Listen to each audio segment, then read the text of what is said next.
दोस्तों, आज हम जेम्स क्लियर द्वारा लिखी गई दुनिया की one of the best book on habit building atomic habit की मदद से जानेंगे कि कैसे हम साइंटिफिकली प्रैक्टिकल और पावरफुल मेथड्स की मदद से कोई भी न्यू हैबिट कैसे बिल्ड कर सकते हैं या कोई पुरानी बैड हैबिट्स कैसे छोड़ सकते हैं। So number 1, the 1% rule. ज्यादातर लोगों को लगता है कि कुछ बड़ा अचीव करने के लिए हमें रोज बड़े स्टेप्स लेने की जरूरत होती है, लेकिन अगर इसे बिगर पिक्चर में देखा जाए तो ये कहना गलत होगा, क्योंकि according to James Clear compounding effect सिर्फ फाइनेंशियल इन्वेस्टमेंट्स में ही अप्लाई नहीं होता, बल्कि ये हमारी डेली लाइफ और हैबिट्स में भी अप्लाई होता है। अब कंपाउंडिंग दोनों ही केसेस में अप्लाई होती है, चाहे आप गुड हैबिट्स को लंबे समय तक फॉलो कर रहे हो या कोई बैड हैबिट्स को। लेकिन अगर आप सेल्फ इंप्रूवमेंट को फॉलो कर रहे हो और इफेक्टिव हैबिट्स बिल्ड करना चाहते हो तो जेम्स कहते हैं कि अगर आप डेली 1% भी इम्प्रूवमेंट करते हो तो साल के आखिर तक आप 37 गुना और भी ज्यादा बेहतर और ग्रो कर चुके होंगे। तो आपको ओवरनाइट रिजल्ट को भूल के रोज छोटे स्टेप्स और कंसिस्टेंसी पर फोकस करना है, क्योंकि पॉजिटिव रिजल्ट बाय प्रोडक्ट है उन छोटी इंप्रूवमेंट्स का जो आप रोज करते हो। इसलिए हैबिट्स कंपाउंड इंटरेस्ट है सेल्फ इंप्रूवमेंट का।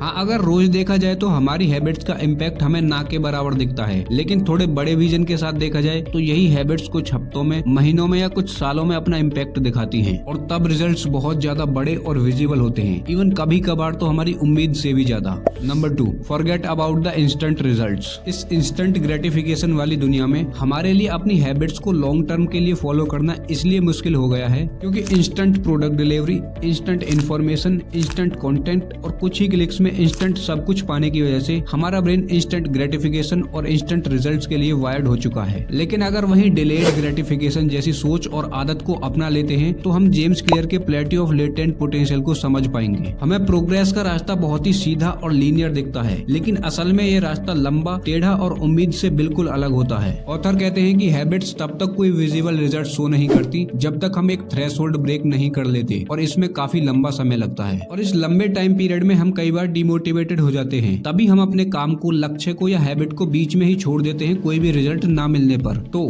अगर आपको सच में सॉलिड हैबिट्स को फॉलो करना है तो आपको डिसअपॉइंटमेंट से भरे हुए रास्ते को भी अपने दिमाग में रखते हुए चलना पड़ेगा, यानी कि आपको ऑलरेडी काफी डिसअपॉइंटमेंट्स और फेलियर के लिए तैयार रहना है, और तब तक आपको नहीं रुकना है जब तक कि आप लेटेंट पोटेंशियल के प्लेटी को पार नहीं कर देते। Number 3, how to build habits. James Clear habit cycle को 4 स्टेप्स में डिवाइड करके समझाते हैं। Cue, craving, response and reward. Cue हमारे ब्रेन को ट्रिगर करता है एक्शंस लेने के लिए। फॉर एग्जांपल, सुबह की सुस्ती क्यू है सुबह की चाय के लिए।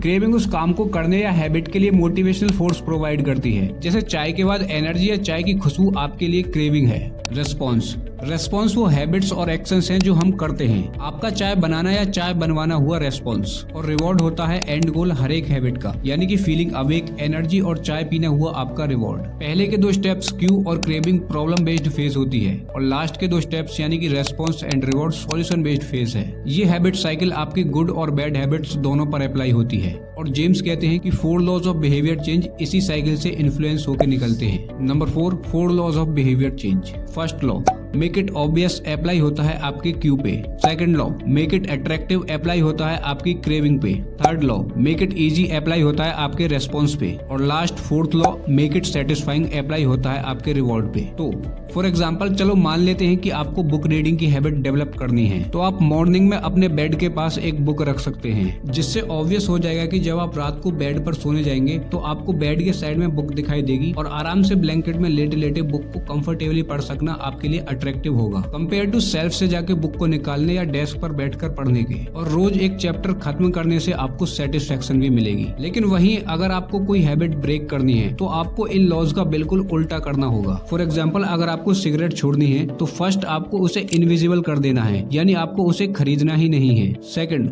आपको उसे अनअट्रैक्टिव बना देना है, यानी कि आप जिम ज्वाइन कर सकते हो ताकि फिटनेस कॉन्शियस होने के साथ आपको हेल्दी डाइट अट्रैक्टिव लगे और सिगरेट अनअट्रैक्टिव। थर्ड, आपको उसे डिफिकल्ट बना देना है, आपको अपने स्मोकर फ्रेंड के साथ नहीं घूमना है, आपको वो रास्ता भी चेंज कर देना है जिस दुकान से आप रोज सिगरेट लेते हैं। आपको सबको बोल देना है कि अगर वो लोग आपको कभी सिगरेट पीते हुए देखें तो वो आपको लूजर बोल के जाएं। और 4th लॉ है, आपको उसे अनसेटिस्फाइंग बना देना है। अगर आप डेली जिम जाओगे और हेल्दी लाइफस्टाइल को फॉलो करोगे तो आपको सेटिस्फेक्शन जिम और हेल्दी डाइट में ही मिलेगा, क्योंकि वहीं आपका डोपामाइन रिलीज होगा और आपको सिगरेट अनसेटिस्फाइंग लगेगी। अब ये सिर्फ आपको समझाने के लिए एग्जांपल्स थे। आप अपनी इंटेलिजेंस का यूज करके कोई भी हैबिट को बिल्ड करने या छोड़ने के लिए इन 4 लॉज को फॉलो कर सकते हो।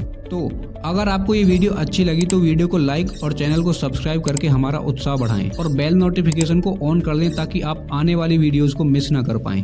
जय हिंद।